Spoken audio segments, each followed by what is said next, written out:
The studio lights of the view glowed with their usual soft intensity, bathing the set in warm yellows and polished reflections. To the audience, it looked like just another live broadcast, measured smiles, coffee mugs aligned just so, the quiet hum of cameras tracking every movement. But beneath the surface, tension crackled like static before a storm. Kevin Spacey sat at the far end of the curved table, hands folded, posture composed to the point of rigidity. His dark suit was immaculate, his expression neutral, almost serene. Years of stage and screen had trained him well, stillness could be power. He listened, nodded occasionally, and waited. Waiting, after all, had always been one of his strengths. Joy Behar, seated across from him, leaned forward with familiar confidence. Her voice carried that unmistakable blend of humor and challenge that had become her trademark. The audience laughed when she joked, applauded when she pushed. She had done this 1,000 times. Guests came and went, some rattled, some charmed. Tonight, she seemed especially energized. The conversation began harmlessly enough. Career reflections, the nature of public redemption, art versus the artist. Kevin answered calmly, choosing words with surgical precision. He spoke about theater, about the discipline of craft, about accountability without melodrama. The crowd murmured approval, even Joy nodded at first. But then her tone shifted. So, Joy said, lifting her eyebrows slightly, do you think the public owes you forgiveness, or is this just another performance? A ripple moved through the audience. Kevin didn't react immediately. He took a breath, slow and deliberate. I don't believe anyone owes anyone anything, he replied evenly. I believe in responsibility, reflection, and... Joy interrupted, waving a hand lightly. But you are here, Kevin. On television. That's not exactly hiding in the shadows. A few nervous chuckles echoed from the crowd. One of the co-hosts glanced between them, sensing the change in air pressure. Kevin smiled thinly. Being present isn't the same as demanding absolution. Joy tilted her head. Some would say it's a strategic return. The word strategic hung there, sharp and unmistakable. Kevin's fingers tightened, just slightly, against one another. He looked at Joy directly now, eyes steady.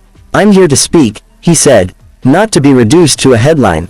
The cameras zoomed in. Viewers at home leaned closer to their screens. Joy crossed her arms. Headlines tend to follow behavior. There it was. The line had been crossed, not loudly, not crudely, but with intent. The room grew quieter. Even the studio crew seemed to freeze, waiting to see which way the moment would break. Kevin leaned back in his chair, exhaling through his nose. His voice remained controlled, but something darker moved beneath it. Joy, he said, you've built a career on commentary. On provocation, but commentary without listening becomes something else entirely. Joy smiled, but it didn't reach her eyes. And silence without accountability becomes manipulation. A murmur swept through the audience, half shock, half anticipation. Kevin's jaw tightened. He glanced briefly toward the moderator, then back to Joy. If this is an interview, he said, then interview me. If it's a trial, at least be honest enough to admit it. Applause erupted from one side of the studio. Another side remained silent. The divide was visible now. Joy leaned forward again, voice firmer. People at home want answers, Kevin. Not monologues, and they deserve honesty, he shot back. Not ambushes dressed as conversation. The word ambush landed hard. One of the co-hosts attempted to interject, but Joy raised a hand, eyes locked on Kevin. You're a master of control, she said. But this isn't your stage. Kevin's composure finally cracked, not explosively, but audibly, like ice shifting under pressure. I've spent my life on stages, he said quietly. And I know the difference between a performance and a setup. The audience gasped. The tension was no longer subtle, it was electric. Kevin straightened in his chair, shoulders squared. If your goal tonight is to humiliate me for applause, he continued, voice rising just enough to cut through the studio, then congratulations, you've chosen spectacle over substance. Joy opened her mouth to respond, but for the first time, the moderator stepped in, voice tight. Let's take a breath. Too late. Kevin turned slightly toward the audience, then back to Joy. His eyes burned, not with rage yet, but with restraint stretched to its limit. I agreed to come here in good faith, he said. If that faith isn't mutual, then this conversation is already broken. The studio fell into stunned silence. Even the lights seemed harsher now, exposing every expression, every micro-reaction. Joy leaned back slowly, her smile gone. And in that charged stillness, everyone knew. The eruption wasn't a question of if anymore. The studio lights blazed like judgmental suns as the applause faded.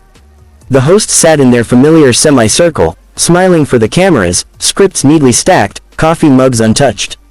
The atmosphere felt polished, too polished, like a stage where something sharp was about to crack the surface. Kevin Spacey sat at the far end of the table, hands folded, posture calm but rigid. His smile was courteous, practiced, the kind that concealed effort. He had agreed to this appearance reluctantly, aware of the tone the show sometimes took. Still, he came, believing in conversation, or at least the illusion of it. Joy Behar leaned forward, eyebrows arched, voice light but edged. "So Kevin," she said, tapping her pen, "a lot of people feel that your recent attempts to return to the spotlight are, let's say, a little tone-deaf." The audience murmured softly. Cameras zoomed in. Kevin nodded once. "I understand people have opinions. That's part of being a public figure." Joy didn't stop. "But don't you think some doors should stay closed? Especially when accusations replace verdicts?" Kevin interjected, still controlled. The table went silent. Joy's smile tightened. "I think accountability matters. So do facts," Kevin replied, his voice calm but colder now. "And so does due process." Whoopi shifted in her seat. Another host glanced nervously at the producer off camera. Joy laughed lightly, dismissively. "This isn't a courtroom, Kevin." "No," he said, finally turning fully toward her, eyes sharp. "It's a television show, and that's exactly the problem." The audience gasped. The spark had landed. Scene 2, the eruption. Joy crossed her arms. "Are you saying we don't have the right to question you?" "I'm saying," Kevin replied, his voice rising for the first time, "that questioning becomes theater when answers aren't wanted." A hush fell over the studio. "For years," he continued, "I stayed silent. Not because I was guilty, but because I believed truth would surface without shouting. But silence gets edited into guilt on shows like this." Joy leaned back. "So now you're the victim?" Kevin shook his head slowly. "No, I'm the defendant who was acquitted, by courts, not by crowds." The audience stirred. Some applauded, others booed. Joy scoffed. "You expect sympathy, I expect fairness," he snapped, the restraint finally breaking. "But fairness doesn't trend, does it? Outrage does." Whoopi raised a hand. "Let's slow this down." "No," Kevin said, standing now, chair scraping loudly against the floor. "This is exactly the moment people don't want to slow down.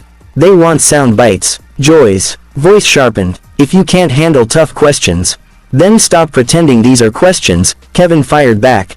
Their verdicts wrapped in smiles. The control room erupted in chaos. Producers waved frantically. A commercial break sign flashed, ignored. Kevin picked up his jacket. "I came here to talk."